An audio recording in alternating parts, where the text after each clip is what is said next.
በረንዳ ላይ ልጠብጥባት መንገድ ላይ ስመጣ ጎዳና ላይ አግኝቼው ከትናንት ጀምሮ አልበላውም ሲለኝ እኔ በቀን 3 እየበላው ለካ በሁለት ቀን አንዴ የማይበላል ብዬ ይዤው መጣው። ምግብ ብቻ በልቶ ነው የሚሄደው። ከፈለጋችሁ ግን የራሴ ምሳ ሰጠዋለሁ። እንደዚህ ነፍስ አወክልኝ።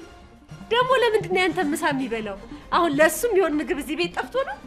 በዚህ ታዲያ እንግዳህን ግባ በልና አስቀምጠው እንጂ እዛ ምን በር ላይ ትገትረዋለህ?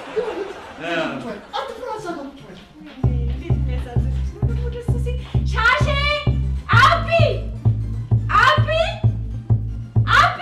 አቤት ትጠሩኝ እንዴ? እስኪ ለዚህ ልጅ የሚበላው ምግብ አምጪለት። ለማን? ለሱ። ታዲያ ለኛ ነው ለሱ ትላለች። ምን እቺ ልጅ እኮ ነው።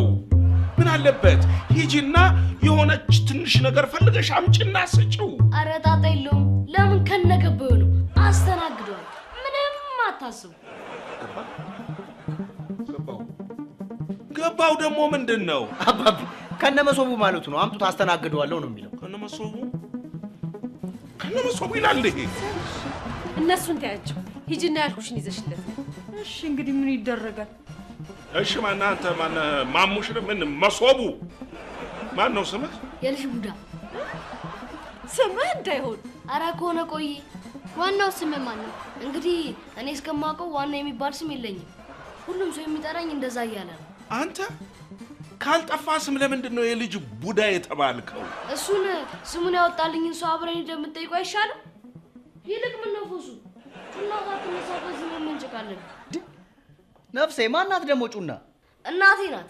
ለነገሩ የመቼ ቀምቅማ ስለምትተኛ መርፍ ቢተኮስ እንኳን የምትሰማ ይመስላል። ቀምቅማ?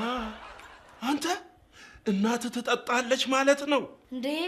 ትጠጣለች ይገልጻታል እንዴ? አይገርምም? ማታ የምትጠጣውን ጧት ቢጀሪካን አትሸከም። ቆይ አባትስ አብሯችሁ ነው የሚኖረው? አባቴን እንኳን እኔ ጩና ራሱን ታውቀው ይመስለኛል። ጀለስካ የአራራ ሰዓት ደረሰብሽ አይደል? ቀላል። አረ ምግቡን ቆይ ሐራራ የምትሉት አንተ ትቀማለህ እንዴ? እንዴ ትቀማለህ? ሊያውም ፍይል እስከቀናኗ ማደቀው። በዚህ አይነት ሲጋራም ታጨሳለህ ማለት ነው? ያው እንደ ጩና ኤክሰል ባቡር ባልሆንም ከሁሉም ግን የሚመቸኝ ችፍቼ ነው። ችፍቼ ደግሞ ምንድን ነው? ችፍቼ ማለት ቤንዚን ነው።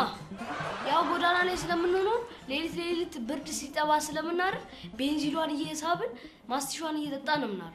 ቤንዚን እየጠጣችሁ ነው እንደምታድሩት? ይጂጂ ምን 30ውን ጠይቀሽ ትችዋለሽ?